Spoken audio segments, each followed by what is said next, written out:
Hi, this is Jennifer Magner. I'm recording my case study, Internet Use Violations, Threats Over the World Wide Web for EDL 850 School Law.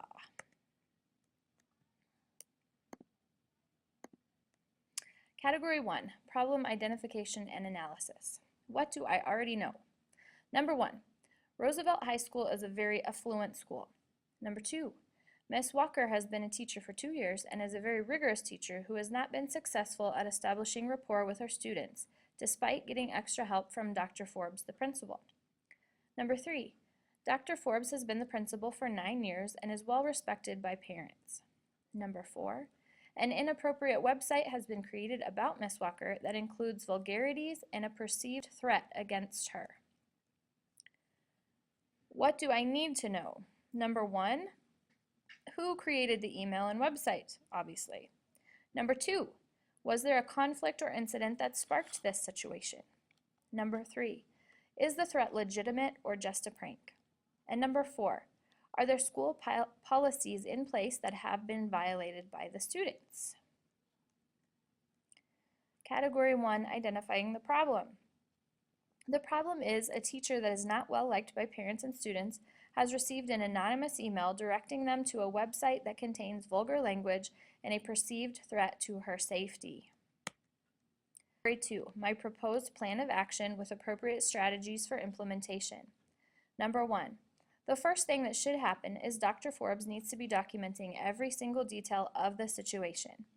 I would also contact the local law enforcement in order to get some guidance and keep them abreast of the situation so they are aware of what is going on. Number 2, second, Dr. Forbes needs to interview the suspected students to really get to the bottom of who sent the email and who set up the website. He has to be sure he has the right students before proceeding. Number 3, at step 3, Dr. Forbes interviews the students who made the threat. He would also need to interview the recipient of the threat, Ms. Walker. The principal is not concerned simply with what the students said or did, but the context in which the threat was made and what the students intended by making the threat.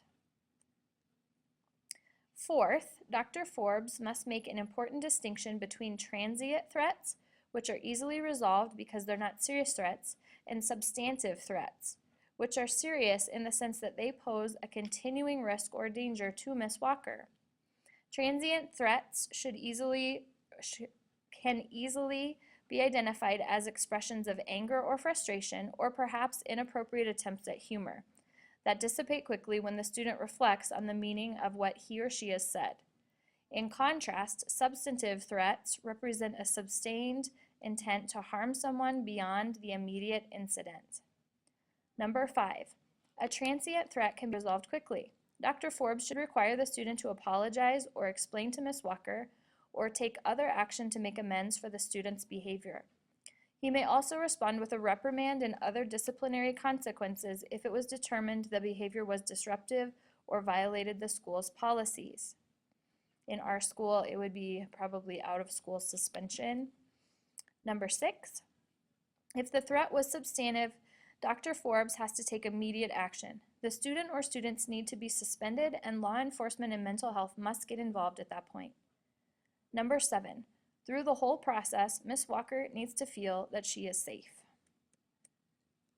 Category 3, resolve the issues based on promoting the success of all students. I will promote the success of all students by acting with fairness and integrity throughout the entire situation. Although there is a suspected student, I have to remain open-minded so I can determine the truth behind the entire situation. Each student has to be treated with respect.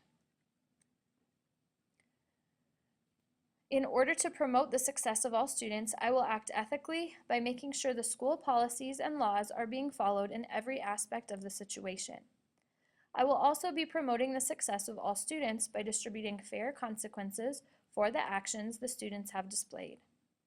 I will also make sure that Ms. Walker is being treated with respect and fairly throughout the whole situation.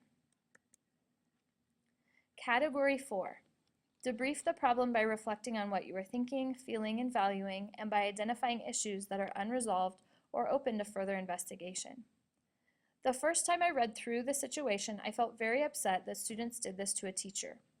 I also felt a bit of anxiety over the fact that parents of the students involved were probably very influential and would be watching every move I made to find flaws in the handling of the situation.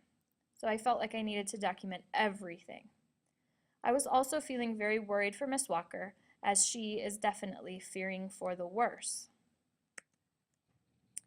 I was thinking the entire time of getting advice from law enforcement so that I would have them in the loop while everything was going on.